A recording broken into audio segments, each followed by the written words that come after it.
call attention to the genocide that is being perpetuated upon Palestine by Benjamin Netanyahu and the people of Israel.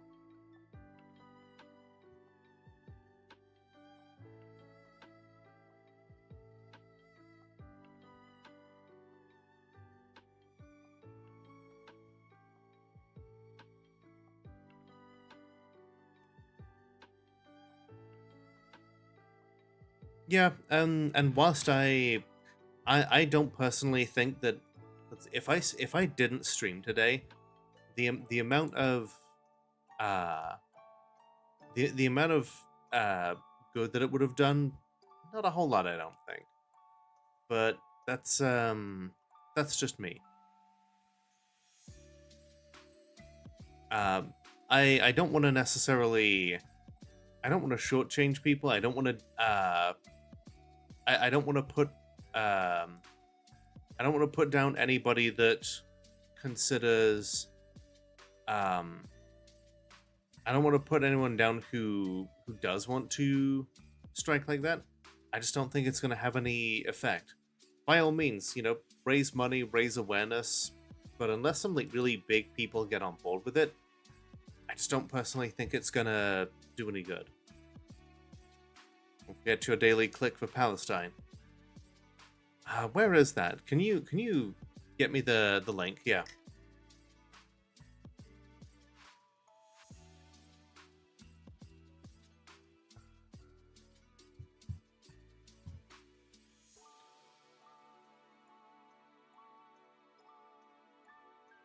But yeah, what was I thinking?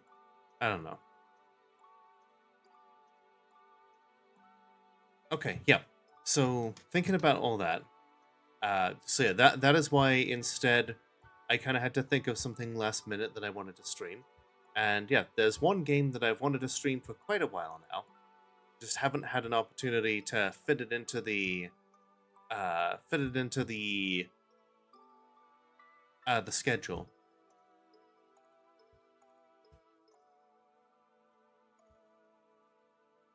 Yes, I have done the clicky click. Sounds good. All right. So yeah, before we play some Turnip Boy Robs a Bank, I wanted to go over something that has been in the discourse for a little bit that that I personally find hilarious. Now, some of you are probably aware, in some way, shape, or form, that I am that I've been a fan of Warhammer 40,000 for quite a while now. I've been, yeah, I started being a fan of the 40k franchise back in the year 2000.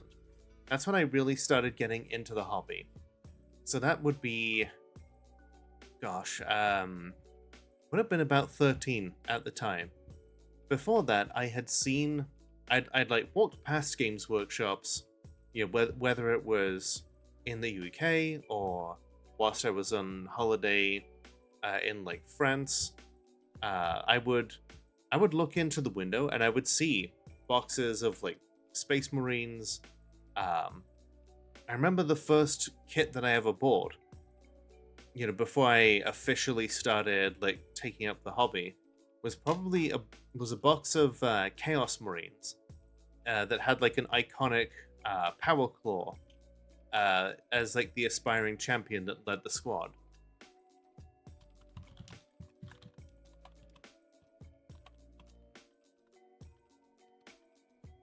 Let me see if I can find a picture of the one that it would have been.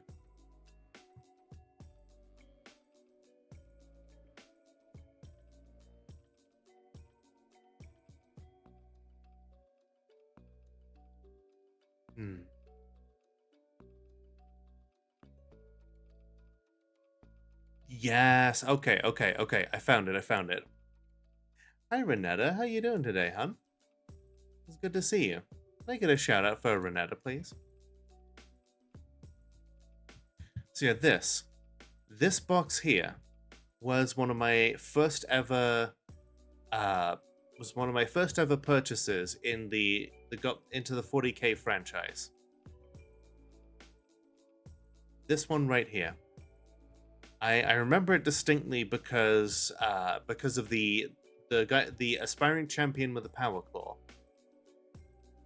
Like this was this was one a like metal as fuck box, and I was like, I don't know anything about this game. I just know that I just know that these things look cool as like a 12-year-old, and I was like, yeah, I want these things.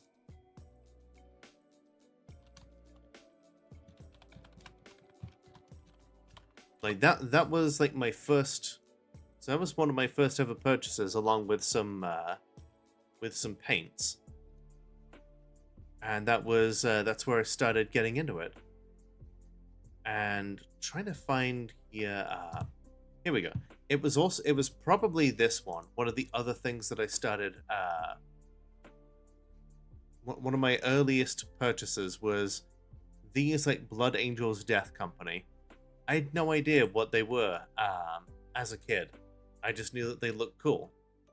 And so me, my brother, my neighbors, we started like buying up little bits and pieces here and there. And just started like painting and just putting them together.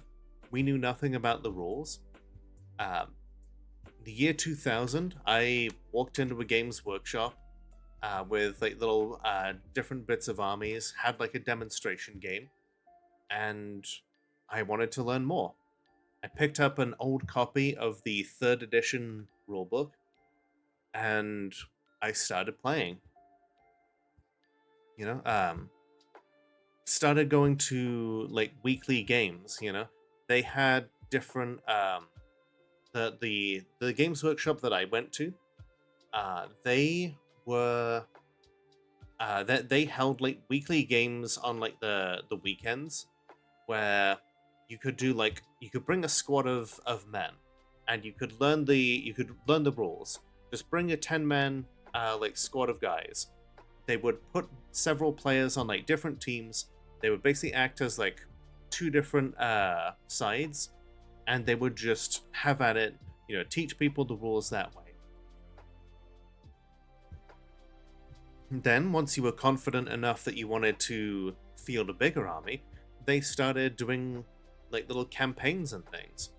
Stuff that you could jump in and out of. You know, find opponents and just generally hang out and have a good time. And while you were there, why not pick up some more minis? So yeah, I still have most of my Eldar minis. I brought them over to the US with me, just kind of out of sentimental value.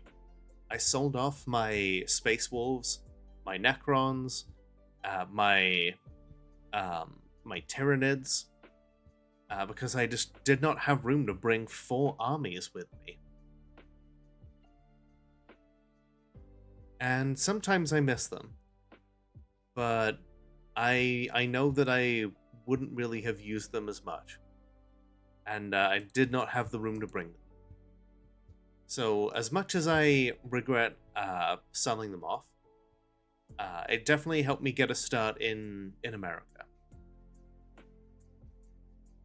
The reason that I bring this up is because I want to cement a little bit my nerd credentials here when we talk about how long I have been collecting 40k, whether it's the models, whether it's the video games, the tabletop RPG books, the Black Library books, you know, the novels.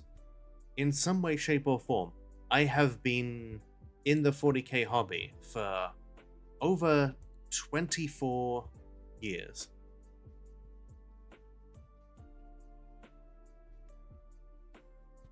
So something happened a couple of days ago now. Whoa. Earth? Something happened a couple of days ago, over the weekend, that caught my attention. Something that very much I wanted to bring up today. So one thing that people on Twitter have been ragingly debating back and forth for months now has been the topic of whether or not there should be female space marines. Now, the space marines or the Adeptus Astartes, depending on who you ask, both names mean the same thing. Yeah, people like these guys, transhuman, super soldiers wearing power armor that serve the Emperor of Mankind, half of whom, during the Horus Heresy, turned against the Emperor and tried to, overthrow the entire Imperium. People have been wondering, why not let some of them be female? It turns out, way back when, there actually were female heads for like early model Space Marines, and they just didn't sell well because at the time, nerd culture was kind of like a boys' club, It was a little treehouse, and you know, girls were not particularly welcomed in those spaces.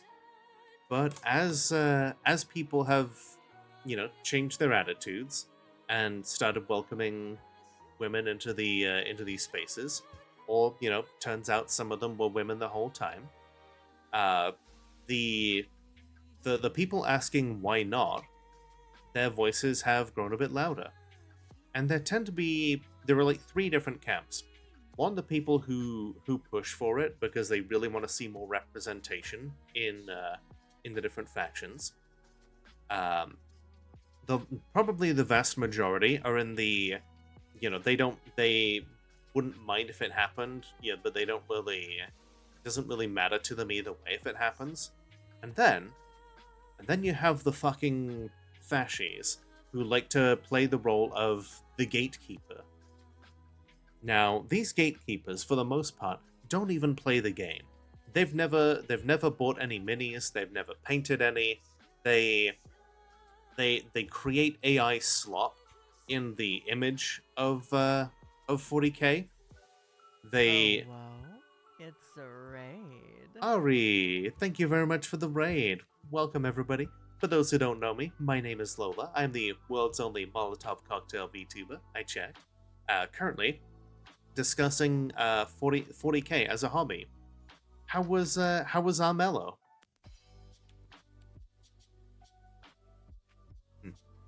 Welcome in, Zytrif, Super Twin, Rickro Van Crow, Neri. Armello broke in the last few rounds. Oh, that sucks. Yes, well done, Ash. You get a single use of the H word without being timed out.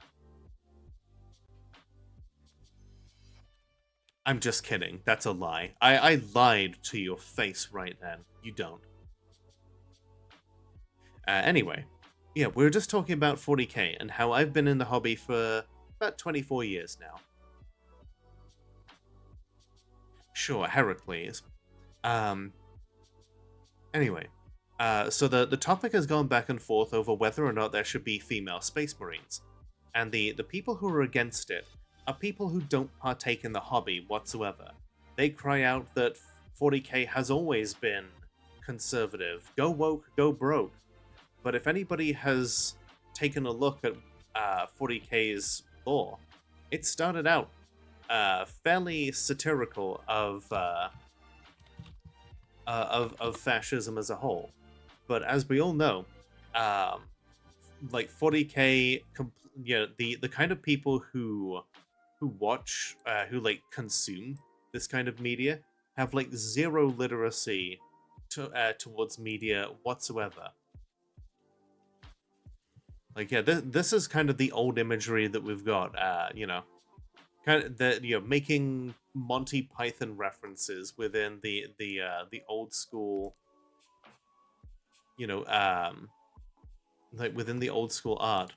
Having a world called Birmingham that is like a dark hellhole where like nobody wants to go. It's like it's hilarious. And like no one is the good guys in 40k, but everyone But there are different degrees of bad guys. Media literacy is dead, exactly. Look at this. Look at this look at this early Inquisitor here. The renowned Obi-Wan Sherlock Clouseau. Yeah. When anybody says that 40k is serious business, you know, like, really, yeah, point them to things like Obi-Wan Sherlock Clouseau or the planet Birmingham. You know, give me, yeah, show me this dumb shit. Look at the orcs. The orcs don't take themselves seriously whatsoever.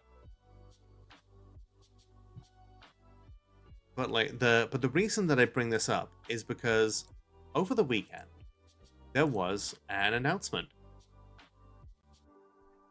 We may not yet have female space marines, but the Warhammer official Twitter confirmed that since the beginning of the first 10,000, in the that there have always been female Custodes.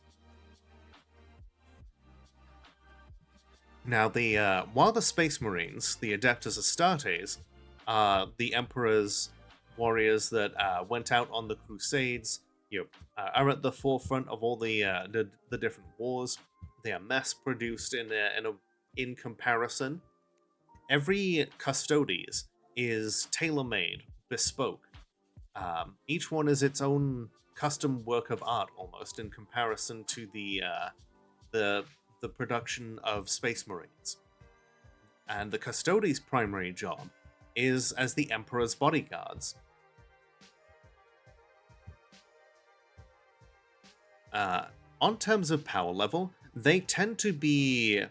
Their portrayal is, somewhat back and forth. Some people say that they are on par with the average Space Marine chapter master. That each one of them is stronger than the average Space Marine, more intelligent. They spend their time, learning everything that there is about the Imperial Palace and all of its enemies. They play elaborate games of subterfuge, where they will rotate out the different Custodes. Oh yes, the sound redeems. Yeah, let me go ahead and get those back in. So yeah, the Custodes take part in these things called blood games. What that means, they poetically put it as the lions play at wolves in order to test their strength. So the Custodes, these power armored giants, will go undercover and they will do their very best using all of their knowledge, all of their skills, all of their expertise and knowledge of the Imperial Palace, its weaknesses, its defenses, to try and kill the Emperor. And the reason that they do this is because they want to see, they want to actively update what kind of weaknesses there are in the Imperial Palace's defenses. And it's the job of the other Custodes to... Pronouns!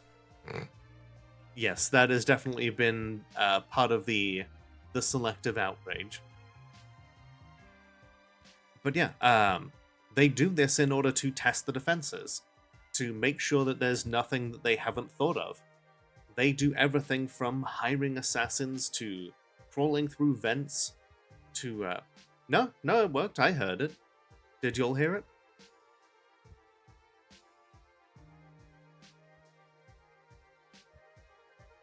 Want to do that from the start? Gotcha. Okay. But yeah, in the latest Codex Custodes, there is this excerpt that first got pushed around from a leaked copy. Custodian Calades Toravalia Cash stood upon the bridge of a Cobra-class destroyer named Vigilant Flame. The warship belonged to the mighty Battlefleet Solar. She lingered in the shadows at the back of the bridge, positioned at a spot where she could observe the actions of every crew member, be they in the instrumentation pits and the armament shrines, or, in the case of Shipmaster Lethwick, stood ramrod straight before his command throne. Now, it was the use of she that got people's attention. Now, the rightoids, who literally don't buy the minis, many of whom admit that they don't buy the minis, but they just love the fascistic imagery, were all like, this is a typo, this is fake. The coping began. It was delicious. And so as the days went on, it was pretty fucking hilarious that that as we go on, because more of the excerpt got released, and this is a great story. It was to Lethwick's credit, Cash reflected, that the man managed to attend to his duties without so much as looking around at the golden-armored giant in the shadows. He was certainly nervous enough, despite his efforts to maintain a cool facade. Every man and woman present was similarly afflicted. Cash could taste the subtle tang of adrenaline on the recycled air, feel the timpanis of their thumping hearts against her eardrums. They remained efficient, however, as one would expect from a crew judged worthy to form part of the solar system's own patrol fleet. Cash was exploiting that efficiency. She was willfully perverting the very selection process intended to ensure only the most loyal, obedient, and resourceful crews were entrusted with the void-born defense of the throne world. Subterfuge was just another weapon with which she armed herself, the better to do her own duty. Indeed, Cash mused, there was precious little in the galaxy that one of the Adeptus Custodes could not employ as a weapon at need. This thought, in turn, spawned another and moved her to speak. Shipmaster, she said. Though Cash had not raised her voice, its rich contralto carried over the efficient chatter on the bridge like a rumble of distant thunder across windswept grasslands. Hi there, Zoe. How you doing, hun? We're going over some Warhammer news about how there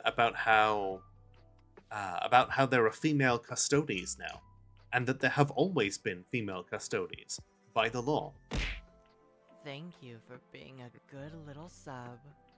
20 grams basil, 40 grams baby spinach, 95 grams pine nuts, 65 grams parmesan, 4 cloves minced garlic, 1 lemon squeezed and zested, 1/3 cup olive oil, 1 teaspoon salt and 1 teaspoon black pepper. Blend and let sit. Sounds delicious, Valdrian. Thank you for resubbing for a tier 2 for 28 months. It's amazing. Thank you so much. Hope you're having a good day. And yeah, have a very good EP, Zoe. I appreciate you popping your head in. Thank you for inserting your tip. Did you know frogs are 50% stomach and 50% rage? That does sound like a good frog fact, and yeah, I know that personally, along with all sorts of other frog facts. And my source for it is My source is that I made it the fuck up. My source is that I made it the fuck up. 50% string theory. It's just a theory. A string theory.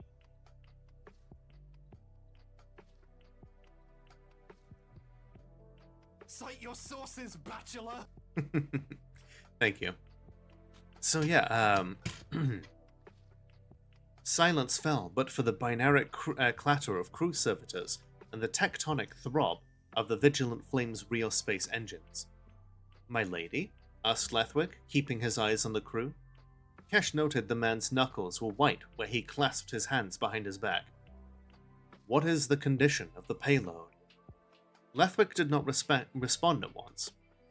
It could be Lethic, depending on if it's a British name or something. Instead, the shipmaster turned his stare upon an officer in a starched uniform, whose bionic eye connected via cabling to the cogitator at which she sat. Cogitators are computers. Classified munition remains stable, sir. Stasis field steady. Majos Kleist reports 0 energistic emissions escaping the containment measures. And the teleportarium? Cash asked, directing her question to the officer. The woman paled but retained her composure as she called up fresh data streams with swift keystrokes. Surprisingly common take, Space Marine is a third gender and all of them, save the Primarch, are trans. They are all considered transhuman, and none of them feel any desire to reproduce. They are very often called transhuman. Therefore, yes, third gender revealed. Literal HRT and surgery, exactly. Marjos Kleist reports the device's machine spirits are in robust color, my lady. Power well now 97% filled. Levels still increasing within acceptable tolerances towards 100%. Cash nodded, then dismissed the bridge crew from her thoughts. All was in readiness. The teleportarium, installed on the Vigilant Flame by tech magi who the custodian had then quietly disposed of, would be her delivery mechanism. She would prime it with metaphysical coordinates and data clavices so secret the High Lords of Terror were not cleared to know them. She would then command the ordnance, stolen from a secret armory of the esoteric and unutterably lethal at great personal risk, be placed upon the teleportarium's dais.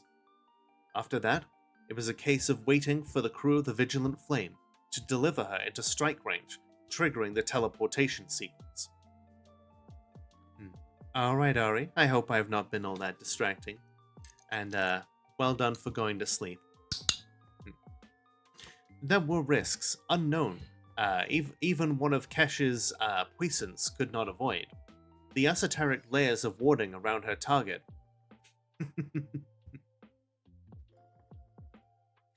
I do love seeing the key smash from you, sweetie.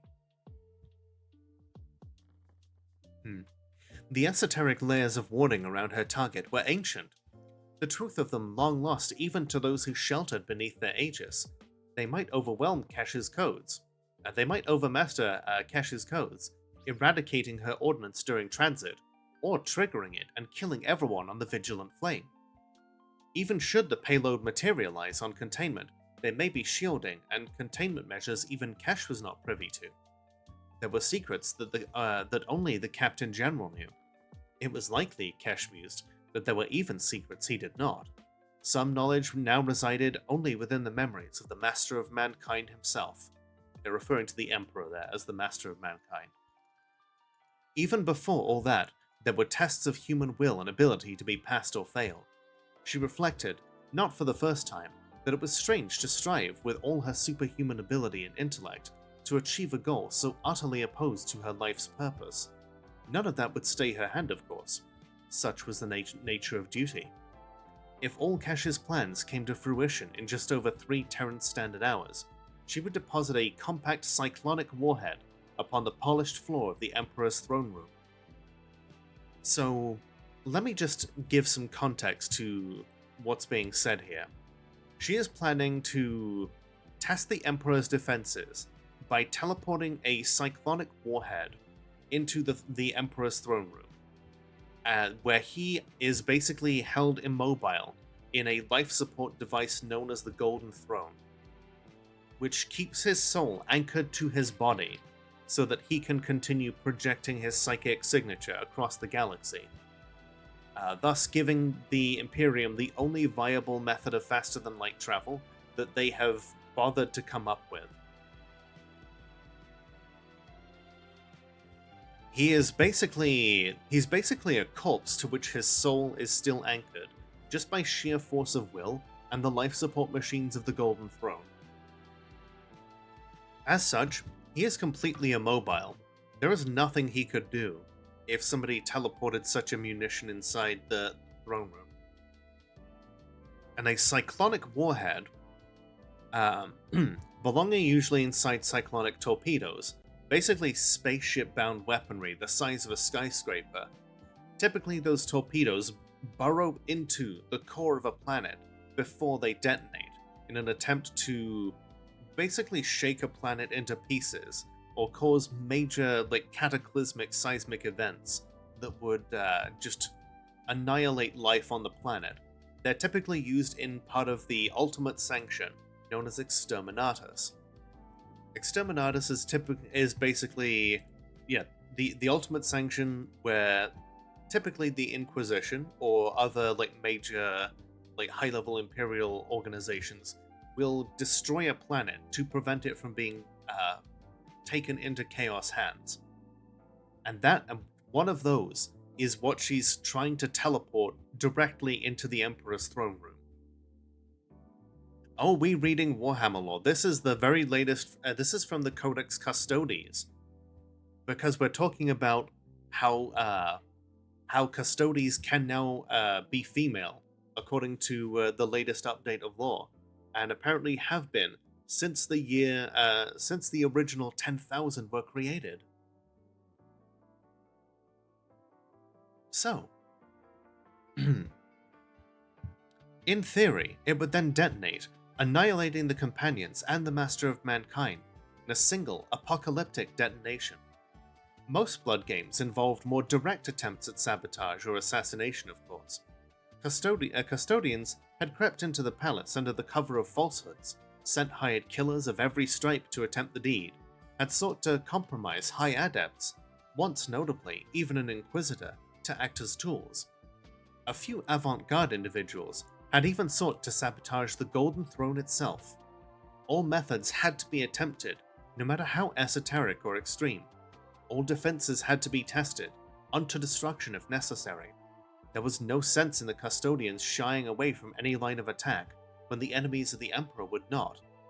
And there was a reason that Calades Toravalia Kesh had been chosen to run several Blood games. She had a certain flair for the grandiose and unexpected. Over the next hour, the bloated orb of the throne world swelled in the forward vid screens. Clearance codes were demanded from fortifications hanging in the void, but of course, the crew of the Vigilant Flame possessed all of the necessary passwords. Moreover, they were repeatedly questioned over their unscheduled departure from their patrol route. The cover story Cash furnished with them held up. They were transporting an attaché of House Helmore, come all the way from Necromunda at the summons of the Master of the Administratum. Necromunda is a fascinating world. So cool a world it is that it has its own specialized tabletop game named after it. How Warhammer Basement Goblins are mad at their failure of a secret survived now and always has been able to be women. Or they are absolutely mad. They are screaming, crying, pissing, shitting. They would be burning their models, but none of them buy models. They just make AI slop images of Space Marines and like jerk off to fascist memes. Fields of void mines, miles long, eagle-headed orbital cannons, flights of deep void gunship patrols flocking from the launch decks of prowling carriers. The Vigilant Flame passed them all. At each potential check, Cash sensed a taut expectancy in the bridge crew, and in their shipmaster in particular.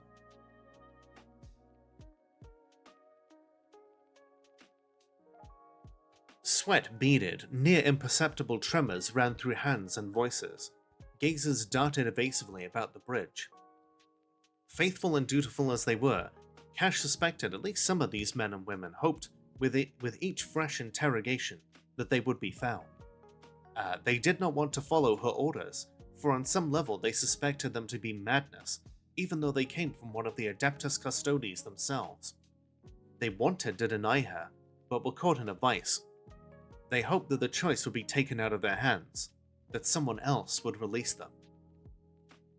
I do like my Twitter is now full of tall, strong, pretty women picking on shorter Space Marines, right? And it's like, and yeah, a lot of them will whine and piss that our concerns are like fetishistic in nature. It's like, no, we just want equal opportunity for grimdark warriors.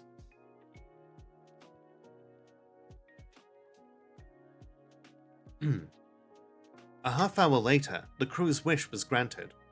Cash was warned before anyone else was aboard. Sensing a sudden empiric energy spike, coupled with a surge of overpressure and sharp temperature drop that presaged a teleport strike. Her guardian spear was leveled and armed before the first cry of alarm or howl of a klaxon rang through the bridge. Armored shutters rattled down over exterior viewports, a futile gesture of warning against foes who had already boarded the very nerve center of the ship. As the teleport flare faded, and a quintet of hulking figures were revealed, Kesh found herself fixed firmly under the targeting reticles of several ballistus grenade launchers. Despite staring down enough firepower to tear even her gene-smithed body apart, she could not resist a wintry smile. "Shield Captain Nicodemus," she said by way of greeting. "Kesh, my friend," replied the golden-armored, statuesque warrior, who stood flanked by 4 enormous Alaris custodians. His smile echoed Kesh's own. "It has been too long. 873 days, 16 hours, and 9 minutes since this blood game commenced," said Kesh. "But now it has ended, and I have another team deployed upon your teleportarium, disarming the munition as we speak." Nicodemus shook his head. "Thrown, Kesh? An exterminatus-grade warhead? Hardly subtle." "But it could have proven effective," Kesh replied. The two of them sobered at the thought. "What alerted you?"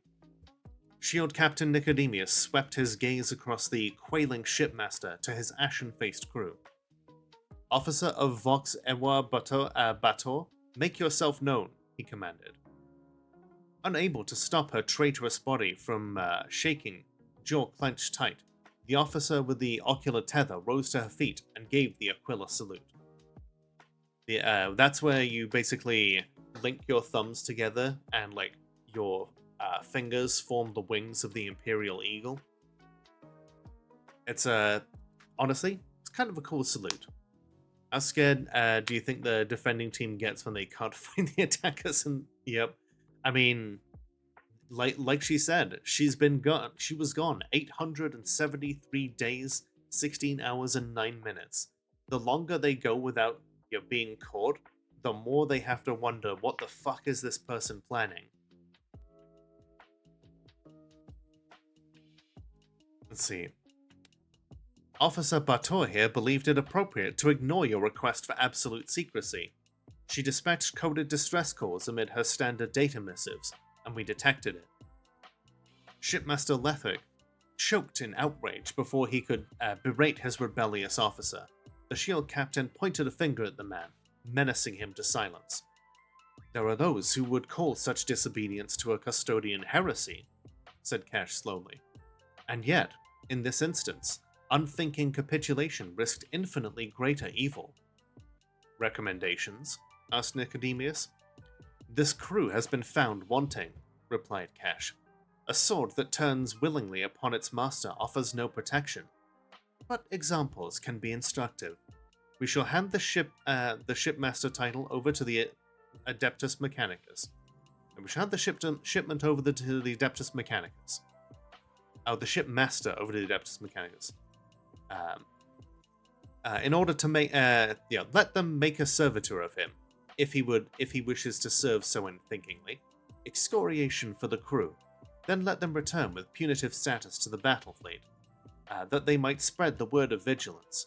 As for Officer Bator, one hopes that she will captain this vessel in the future with the same courage and clarity of faith she has shown this day."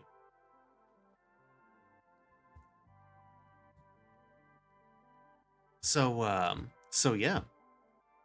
What an entrance for the first named female Custodes.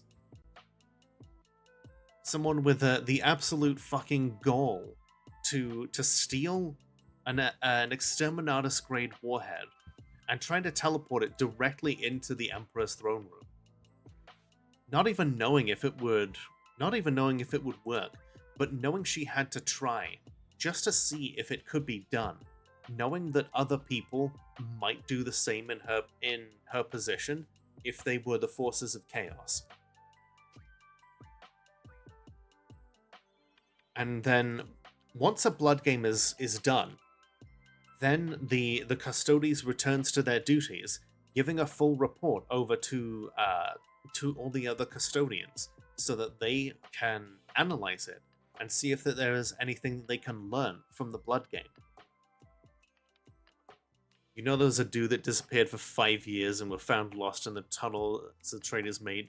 Oh yeah, absolutely. You're probably deciding maybe I'll foment an uprising among the mutants that are here in order to try and overwhelm the defenses, or maybe some of them do just end up dead, but that's part of their duties. She may be a woman, but she has the balls to try some wild shit. Like, absolutely. And yeah, there are so many different copes that are running around right now. One of the biggest ones is that the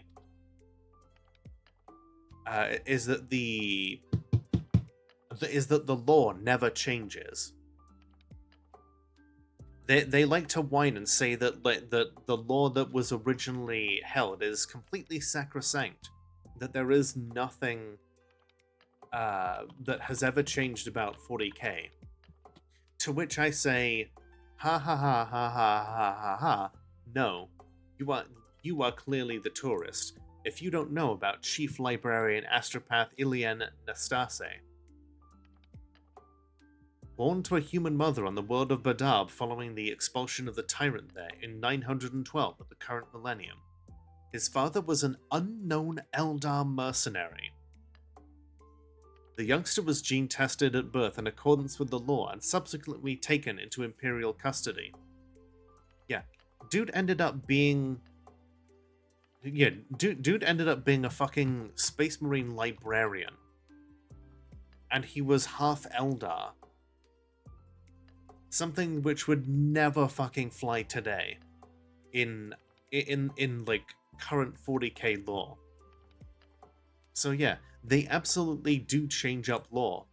And you might think, oh, I'm just cherry picking like a single thing. Like that's an example of that's only one example. Never before has 40k changed something on such a drastic scale.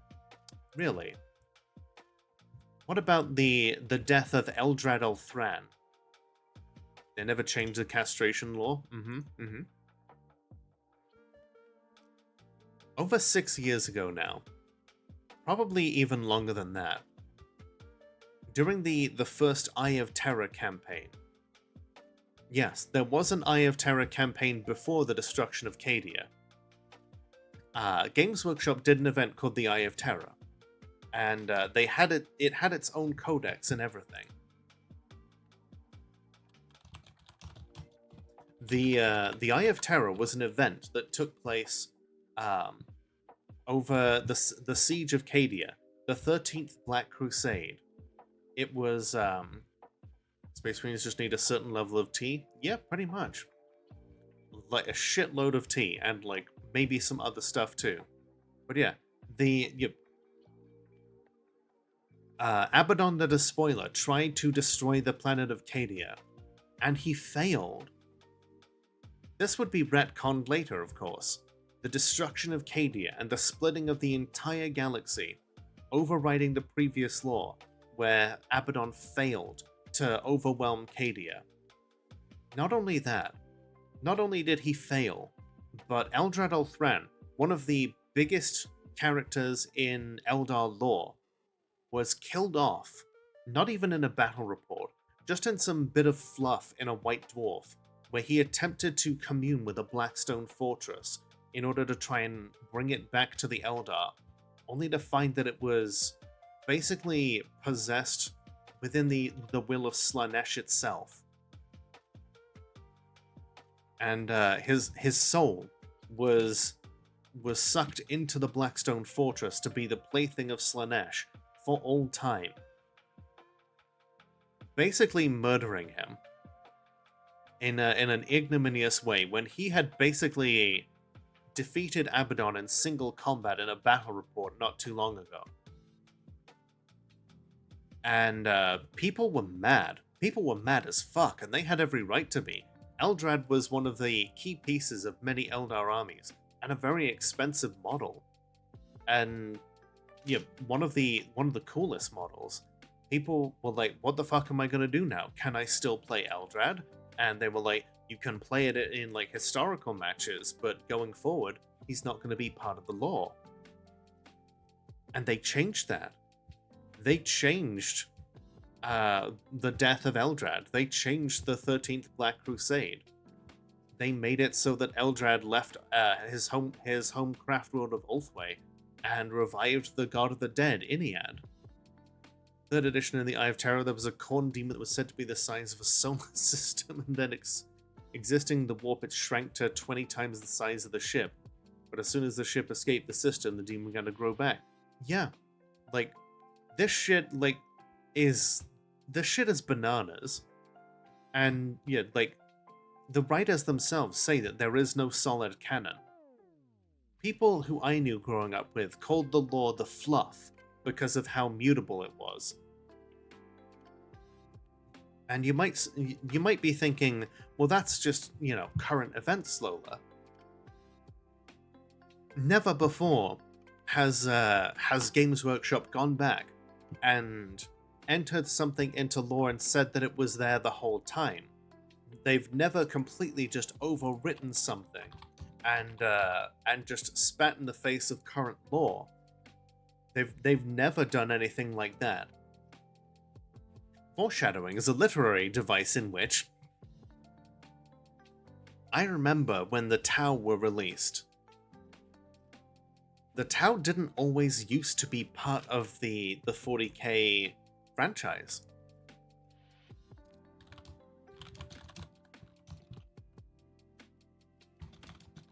But when they were introduced in late 2001, 23 years ago, they got added to the lore and said that they had basically always been there. That they had been uplifted from a race of primitives that barely understood black powder and were elevated by the mysterious ethereals to being the ultra-weeb forces that we know today.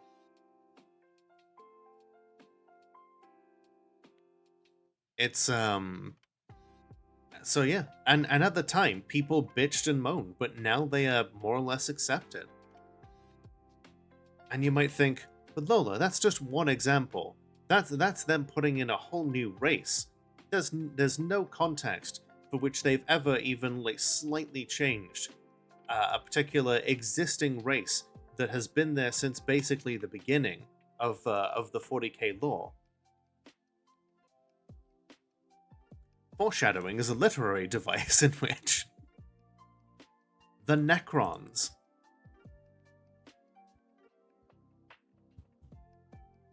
The Necrons once upon a time were seen as nothing other than mindless robots who had the sole urge to harvest all sentient life in the galaxy, to bring them back to their tomb worlds and drain the life force from each and every sentient creature, and wipe out all life on Earth.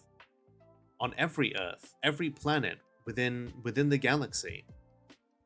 Only thing I like the towers, the mechs, and how ignorant they are towards the warp. Yeah, you don't have to like the Tau, but they've been there from the beginning now, in the lore. And yeah, the Necrons existed for they were basically there in one form or another almost from the beginning. And the lore used to say that they were basically mindless, personalityless, silent robots. That they were driven by a collective intelligence that nobody could ever communicate with. And then they retconned that. They retconned it so that the Necrons had personalities now. The silent Necrons were still there as a subset, a faction that still carried on, but now there are multiple different kingdoms of the Necrons. Yeah, it was like 2nd edition, and they used to be called Chaos robots, and then they became the Necrons round about 3rd edition. But yeah, they got retconned as well to be like this entire empire. They were intelligent. Yeah, we love Trazyn the Infinite. trolls in the swag lord, as you will. But yeah, this is just a number of many different examples of how the backstory, the lore of 40k is ever changing. It changes with the times. It changes with what will be profitable. Because at the end of the day, what the heck is going on with Alfarius and Omegon? Yeah, like Omegon. Omegon was like not a part of the lore until like one of the late-ass books of the Horus Heresy, if I remember correctly. But yeah, so many things have been introduced, overwritten, changed, and just like introduced time and time again. Look at Olanius Pius, for instance, the human that briefly stopped Horus from fighting the Emperor, got retconned into being a Terminator, then got retconned into being a Custodes, and is now all the way super retconned back into being a human, except he's like an immortal human that like keeps coming back to life and is on like a divine quest to stop Horus from killing the Emperor. So yeah, the lore changes. Always. And the reason that they do it is because they are a for-profit company. They recognize that there are more women, more trans people, more queer people in their games than there are fashy dipshits, and that the queer people have more money that they're willing to spend on models than the fashy dipshits who don't spend any money on it and just make AI slop and fashy memes. They've made a calculated decision that to advertise to the people with money and to change the law to reflect that. And if the gatekeepers don't like it, they won't be missed.